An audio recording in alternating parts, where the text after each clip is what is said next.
Every day throughout the state, as employees of South Carolina's Motor Vehicle Division, you process thousands of driver and vehicle transactions.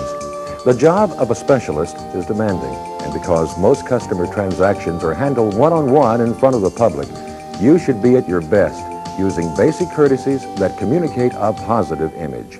Let's watch briefly how Vivian, a specialist, interacts with her next customer.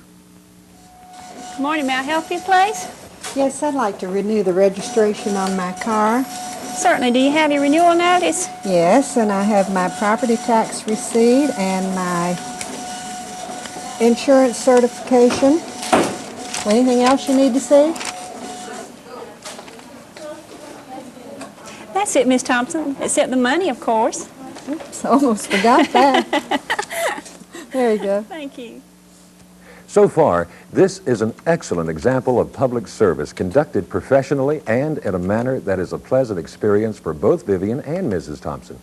Vivian has called her customer by name, and she is in charge of the situation, but at the same time, she is personable and friendly. There, you're all set, Miss Thompson. Thank you very much. Thank you, and you have a nice day. Thank you. Hi, can I help you, please? That was a good customer transaction. Occasionally, as you know, there are times when things don't go as smoothly. Hello, can I help you? Yes, I need to get my driver's license. I just moved here and I've got to get my license so I can get to my new job. Okay, do you have a license from the state you just moved in from? Yes, I had one in Arizona, but I lost it. Okay. Do you have any identification with the signature on it? No, I don't. This predicament happens every day at the counter. Customers who don't have the items they need and appear anxious for help. Well, do you have any identification at home with the picture, a signature, maybe even a canceled check? I don't have any of those. My family's all back in Arizona, but I've got to have my driver's license so I can get to work. Maybe you can get in contact with one of your relatives and they can help you locate some identification. But I need my license now. I understand your problem, ma'am, but in order to obtain a driver's license in the state of South Carolina, we will need the legitimate identification to help you get a license here. Well, sure. I'll see what I can do. Perhaps your family can express mail your records to help save you time.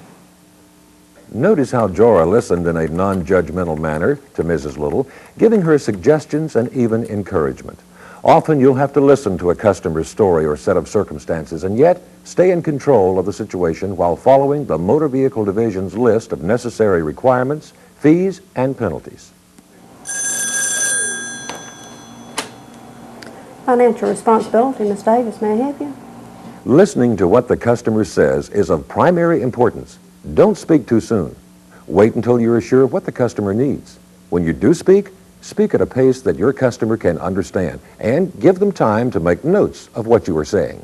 Do you have your driver's license number, sir? Okay, I'll need your complete name and date of birth in order to check on the suspension. Always sound professional. It not only gives you a positive image, but it makes the customer feel secure in dealing with you. Okay, sir. You were involved in an accident on May the 5th, 1988. Was your vehicle insured at that time? Okay, you will need to comply with the letter by having your insurance representative send a letter to the department verifying coverage for your vehicle at the time of the accident.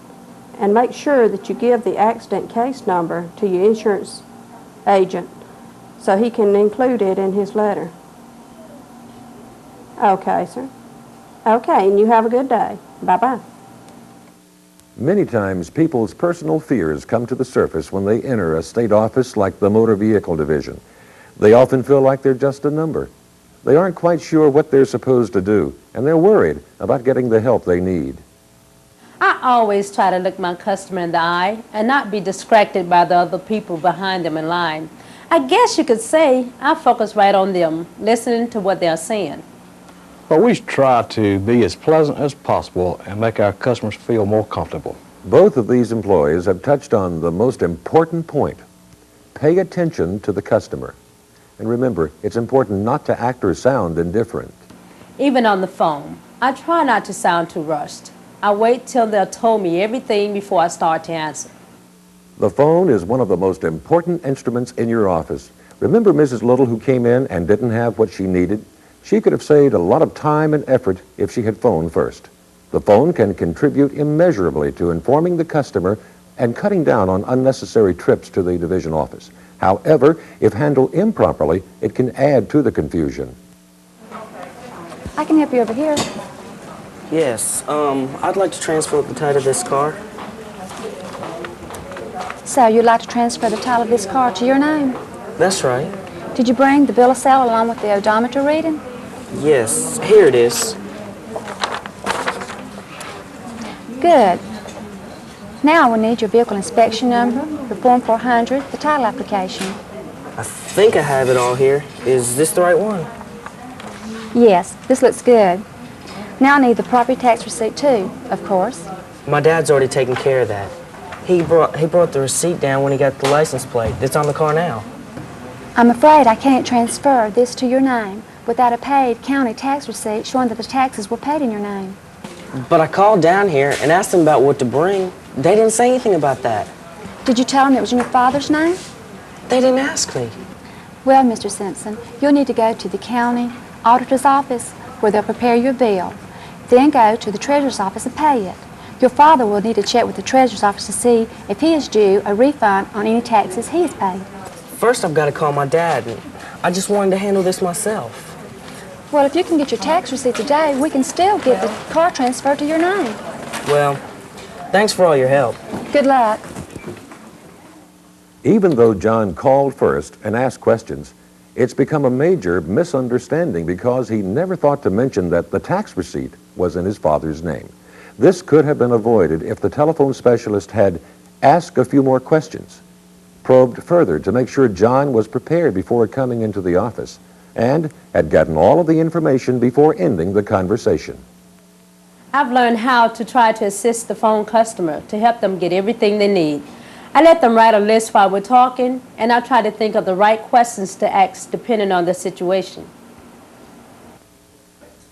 And remember, when you use the phone, always answer in a pleasant voice.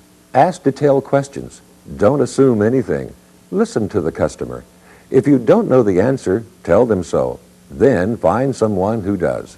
If you're busy, or if you have to put the caller on hold to research information, explain why you are doing so and ask them if they mind holding. If it's inconvenient, ask them if you can call them back later. There's a lots of pressure at the counter.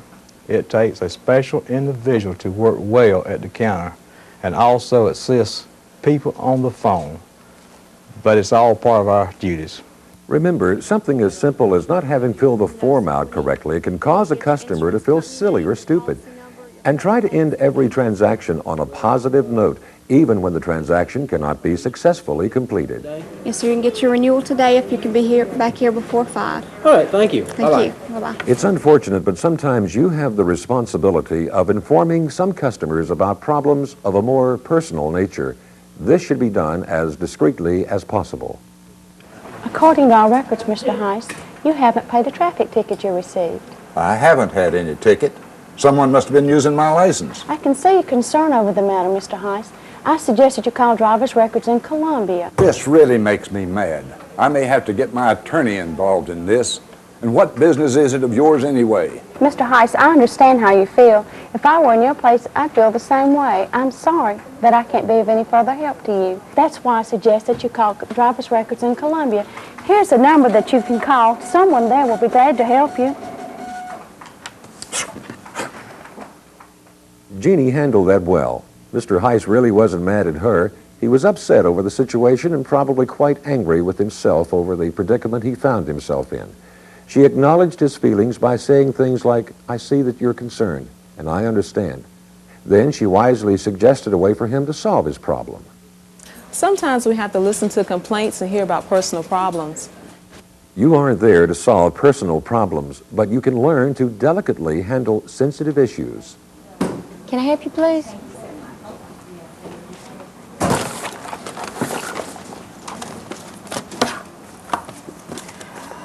I don't mind telling you I think these fees are just outrageous. The amount they expect me to pay is just completely unfair. And what does it cover anyway? I'd like you to answer me that since I pay your salary. Even under these circumstances, you can't risk sounding annoyed. Instead, react tactfully. You can turn an unreasonable situation around by calmly stating the facts in a nice tone of voice. I see that you're upset. As you probably already know, our fees are established by the legislature. They go into the highway funds to build and maintain a state highway system. If you feel that strongly about it, you might want to discuss it with one of your local elected officials. Notice how Rose didn't resort to saying, "It's the law." Try not to fall back on that worn-out cliche. It makes the customer feel small and unimportant, and they deserve a proper explanation. There are times when you may feel offended, especially when customers behave badly, using profanity or racial comments. These situations need to be handled with cleverness and skill. Although it's tempting, it's best to say nothing and not escalate the situation. You have a backup, your supervisor. He or she will take the necessary steps to halt any strongly abusive language or threats. Although it's rare, there are times when a customer has to be escorted from the building. I tell my people to stay cool and just smile. May I have your application, please? Now, MVD specialists have a challenge in skillfully handling new drivers testing for their driver's permits, as well as observing and grading the maneuvers of commercial vehicle drivers. I tried to talk to them a little to calm them down. Imagine the composure it takes to ride with novice drivers, and then, when it's necessary, tell them they failed the test. It takes discipline and carefully chosen words to make new drivers feel good about their options for retesting, instead of leaving them with a sense of failure. I carefully explained what the violations were and how they can improve, so they can understand exactly why they failed. But at the same time, I encourage them to try again. Office manners are also important. When you work in view of the public, you should keep your personal feelings and conversations to yourself. Never speak unfavorably of another employee or another section, and limit personal chit-chat to your break periods. If you find yourself getting upset over a personal or business matter because of an unpleasant incident at the counter, don't snap. Take a minute and regroup your thoughts so you can maintain a good attitude. Some people tell me they wouldn't have my job for anything, but, you know, I kind of enjoy it. I enjoy meeting the public. Most customers are very nice. I think we serve the public well, and I feel as if that is quite an accomplishment. One of the things I like about my job is helping people solve their problems. Every year, millions of people in our state are affected by some aspect of the state's highway program. As dedicated employees, you can contribute individually to the progress that's been made by working efficiently and courteously with the public, helping the taxpayer feel they are getting full value for every highway tax dollar. Remember, promoting goodwill is an asset whenever you work with people. It's good for the department and it's good for you, because good people skills make life in general more agreeable. It takes time and some mistakes. But the good news is that top performance can be achieved when you focus on service and act in a courteous, professional manner. It's a wonderful combination that will work in helping you become a productive and satisfied employee. I had a customer write a letter about me saying I was a big help to her, and it made me really feel good.